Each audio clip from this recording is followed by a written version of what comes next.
కన్యవారికి గనక చూసుకున్నట్లయితే ప్రధానంగా మీకు సప్తమంలో ఉండేటువంటి శని వక్రిస్తున్నాడు. అంటే ఆరో భావం వైపు తన యొక్క ప్రయాణం అనేటువంటి జరుగుతుంది.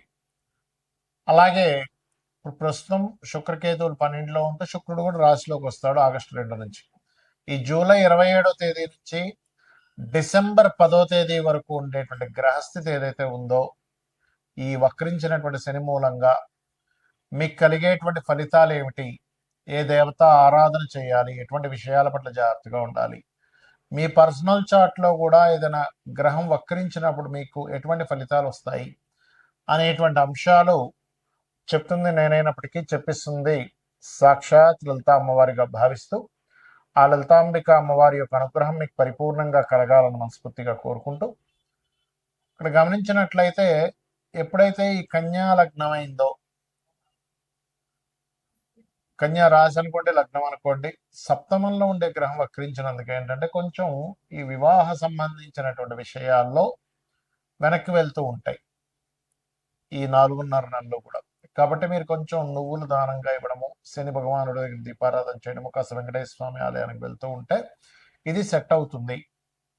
అయితే ఇక్కడ ఆగస్టు 2 వరకు ఎటువంటి కొత్త ఇన్వెస్ట్మెంట్స్ చేయకండి. ఆగస్టు 2 నుంచి మీకు రాశిలో శుక్రుడు వస్తూ, లగ్నంలో శుక్రుడు, సప్తమంలో శని వక్రించి ఉంటున్నాడు. కాబట్టి అక్కడి నుంచి మరింత జాగ్రత్తగా ఉండాలి వివాహ నిర్ణయాలు తీసుకునేటువంటి అంశంలో. కాకపోతే ఈ శని వక్రగతి వల్ల ఆరో భావంలోకి వస్తున్నాడు కాబట్టి ఉద్యోగ అవకాశాలు వస్తాయి చక్కగా. అందులో ముఖ్యంగా మార్కెటింగ్ రంగాల్లో ఉండేటువంటి వారికి, ఆన్లైన్ రిలేటెడ్ సంబంధించిన ఉద్యోగాలు చేసేటువంటి వారికి, ఏఐ ఆర్టిఫిషియల్ ఇంటెలిజెన్స్ రిలేటెడ్ సంబంధించిన డెవలప్ చేసేటువంటి వారికి చాలా బాగుంటుంది చెప్పాలంటే. అయితే మీరు నిత్యము చేయవలసిన దేవతారాధన కూడా దుర్గాదేవి యొక్క ఆరాధన, వెంకటేశ్వర స్వామి యొక్క ఆరాధన చేయండి. ఇంకొక విషయం ఏంటంటే కొంతమందికి చూడండి స్కిన్ రిలేటెడ్ ఇష్యూస్ ఉంటాయి, వారు కాస్త జాగ్రత్తగా ఉండాలి. కొంతమందికి ఎండలోకి వెళ్తే పడదు, ఎండ పడుతుందనగానే వాళ్ళ చర్మంలో మార్పులు వచ్చేస్తుంటాయి. ఇలాంటి వారు కాస్త జాగ్రత్తగా ఉండాలి. వెంకటేశ్వర స్వామి ఆరాధన చేయండి, వీలైతే ఆదిత్య హృదయ పఠనం చేయండి, క్లియర్ అవుతుంది. భృగునందనాడి అనేటువంటి శాస్త్రం పరంగా ఒక గ్రహం వక్రించి ఉంది మీ పర్సనల్ చార్ట్లో అనుకుంటే అది ఊరికనే వక్రించడం అని కాదు, మీరు ఆ సమయంలో ఎందుకు పుట్టారు అంటే గురువు వక్రించాడు, లేదా శని వక్రించాడు, శుక్రుడు బుధుడు లేదా కుజుడు వక్రించాడు, మిగతా రాహుకేతువులు రవిచంద్రులు అయితే వక్రించడని చెప్పాం. అయితే ఒకవేళ వక్రించిన నక్షత్రంలో ఉంటే అప్పుడు మళ్ళీ దాని ఫలితం వేరే ఉంటుంది. అయితే ఇక్కడ ఉదాహరణకి మనం శనిదే తీసుకుందాం. ఎవరి పర్సనల్ చార్ట్లో అయినా శని గ్రహం కనుక వక్రించినట్లయితే రూల్ నెంబర్ 1, అది ఏ రాశిలో ఉండి వక్రించింది, వక్రించినప్పుడు వెనక రాశి ఫలితాలు ఇస్తుంది, వెనక రాశుల్లో 159లో ఏ గ్రహాలు ఉన్నాయి ఇది చూడాలి. దీనివల్ల మీకు ఆ వక్రించడం వల్ల సహజంగా ఏంటంటే మనం చూడండి ఏదైనా శని, ముఖ్యంగా అందులో పర్టికులర్గా శని భగవానుడు కనుక వక్రించినట్లయితే మీరు కెరియర్ కోసం మీ లైఫ్లో ఒక మంచి కెరియర్ రావాలంటే ఉన్న ప్లేస్ నుంచి మారాలని చెప్తుంది. మారిన తర్వాత ఎక్కువ సఫర్ అయ్యి మీరు సక్సెస్ అవుతారా లేకపోతే ఈజీగా సక్సెస్ అవుతారా అనేది ఇట్స్ డిపెండ్ ఆన్ మీ పర్సనల్ చార్ట్లో శనికి వెనక రాసుల నుంచి ఉండే గ్రహాల యొక్క స్థితిని బట్టి ఆధారపడి ఉంటుంది, గుర్తుపెట్టుకోండి. వక్రించి ఉచ్చ స్థానంలోకి వెళ్తున్నాడా, వక్రించి నీచంలోకి వెళ్తున్నాడు. ఇప్పుడు ఉదాహరణకి శని వృషభంలో ఉండి వక్రించి నీచంలోకి వెళ్తున్నాడు, ఇట్స్ నాట్ గుడ్. బట్ అదే ధనస్సులో ఉండే వృశ్చికంలో ఉండే శని వక్రించాడు, అప్పుడు ఉచ్చ స్థానంలోకి వెళ్తాడు. అంటే ఉచ్చమా నీచమా ఏ గ్రహం వక్రించినా వెళ్ళి ఏ రాశులతో కనెక్ట్ అవుతుంది, ఏ గ్రహాలతో కనెక్ట్ అవుతుంది, ఎటువంటి విషయాలను సూచిస్తుంది అనే విషయాలను చూసుకోవాలి. సో ఫస్ట్ ఆఫ్ ఆల్ శని అనేది కర్మకారకుడు. రెండు జాబులు చేయడం, లేకపోతే ఉన్న జాబ్ కోసం వేరే ప్రాంతానికి వెళ్తే సక్సెస్ అవ్వడం అనేటువంటిది ఇస్తుంది, గుర్తుపెట్టుకోండి. ఇక రెండవది గురువు. మీ జన్మజాతకంలో గురువు వక్రించాడు అంటే గురుసేవ బ్యాలెన్స్ ఉండిపోయింది. ఇక్కడ పూర్వజన్మల్లో మనం ఎక్కడో గురువుకి సమ్ మిస్టేక్స్ చేసాం, అజ్ఞానంలోనూ ఏదో భయపడుతూనో సంథింగ్ ఎక్కడో మిస్టేక్ జరిగింది. అంటే కొన్నిసార్లు మనం తెలియకుండానే, కొంతమందికి తెలియకుండానే జరిగిపోతుంటాయి మన కోరికల వల్ల, లేకపోతే మన ఇష్టాల వల్ల, మనం అనుకునేటువంటి కొన్ని పనుల వల్ల ఏదో. అలా గురువు విషయంలో కూడా ఏదో తప్పిదం జరిగింది, దాన్ని ఫుల్ఫిల్ చేసుకోవడానికి వచ్చారు భూమి మీదకి అని అర్థం చేసుకొని వీలైనంత మటుకు ఆధ్యాత్మిక చింతనలో ఉండడము. సంతానం విషయంలో కూడా, ఎందుకంటే గురువు సంతానానికి కూడా కారకుడు, రవి గురువులు. సంతానానికి సంథింగ్ ఏదో బ్యాలెన్స్ ఉన్నాము మనము చేయవలసింది ఉంది.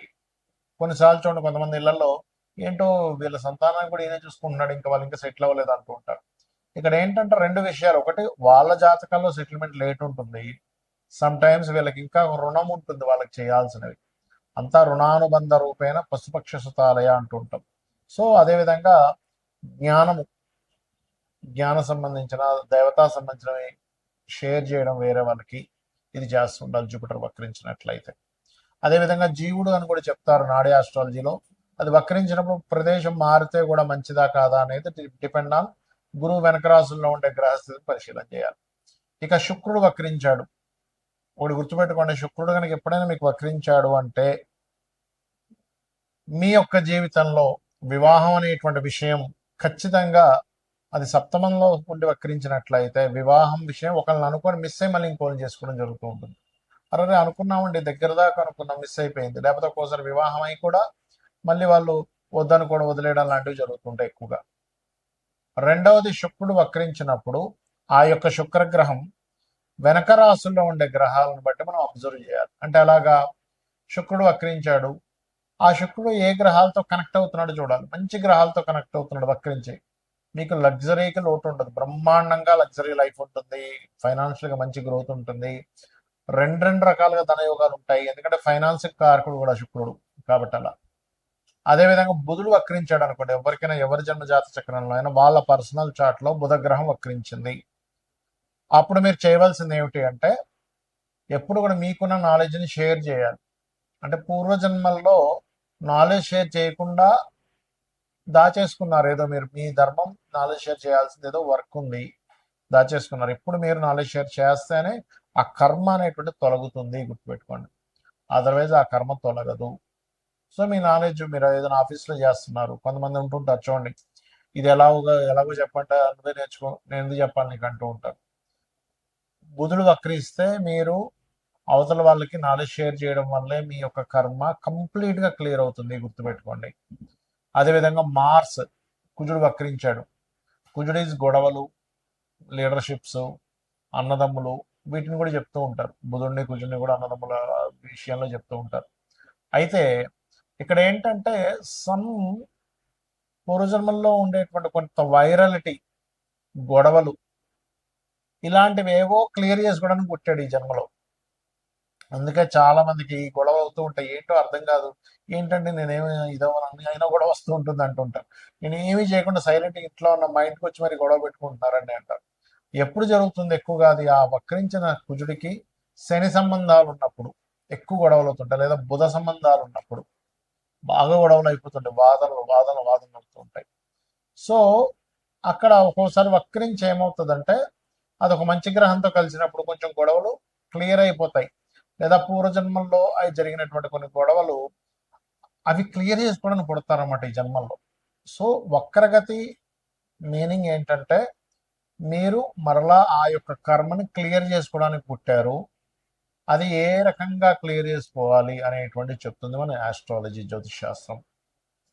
అలాగే ఇక్కడ మనం ఇందాక చెప్పుకున్నాం, రాహుకేతువులు అయితే ఎప్పుడు వక్రించే ఉంటాయి, ఎందుకంటే వక్రగతిలో తిరుగుతుంటారు. గ్రహాలని మేషం, వృషభం, మిథునం, కర్కాటకం ఇలా క్లాక్ వైజ్ లో తిరుగుతూ ఉంటాయి, రాహుకేతులు మాత్రం యాంటీ క్లాక్ వైజ్ లో తిరుగుతుంటాయి. అంటే ఏంటి, మేషం నుంచి మీనం, కుంభం, మకరం, ధనస్సు, వృశ్చికం, తుల, కన్య, సింహం, కర్కాటకం, మిథునం, వృషభం అని ఇలా యాంటీ క్లాక్ వైజ్ లో తిరుగుతూ ఉంటాయి. అయితే వీటికి సహజంగానే వక్ర స్థానాల్లో ఉన్నారు కాబట్టి ఏదైనా వక్రగ్రహం నక్షత్రాల్లో ఉంటే అప్పుడు మళ్ళీ ఇది కొంచెం డిఫరెంట్గా యాక్ట్ చేస్తూ ఉంటుంది. రవిచంద్రుడు కూడా వక్రించిన నక్షత్రాల్లో ఉన్నప్పుడు మాత్రం తల్లికి, అంటే చంద్రుడు వక్రించిన నక్షత్రంలో ఉంటే తల్లికి ఏదో ఈ జాతకుడు రుణపడి ఉన్నాడు, లేదా రవి వక్రించిన నక్షత్రంలో ఉంటే తండ్రికి రుణపడి ఉన్నాడు. తల్లిదండ్రులకు సహజంగానే రుణంలో ఉంటాం మనం, కానీ ఇంకాస్త ఎక్కువ రుణపడి ఉన్నాము, వాళ్ళకి ఎక్కువ సేవ చేయాలి, దానికోసం నేను జన్మెత్తావు అనే ఒక విషయాన్ని మనం అర్థం చేసుకోగలగాలి. అయితే జాతక చక్రం మీకు తెలిసినా తెలియకపోయినా ఎలా ఉన్నా రోజు ఉదయం సాయంత్రం లలిత గనక చేసుకోగలిగితే, లలిత సహస్రనామాలు కనుక చేసుకోగలిగితే మన పూర్వజన్మ కర్మ తొలగిపోతుంది. ఖచ్చితంగా మనం ఆనందంగా హ్యాపీగా ఉండేటువంటి లైఫ్ లీడ్ చేయగలుగుతాం. శ్రీమాత్రే నమః.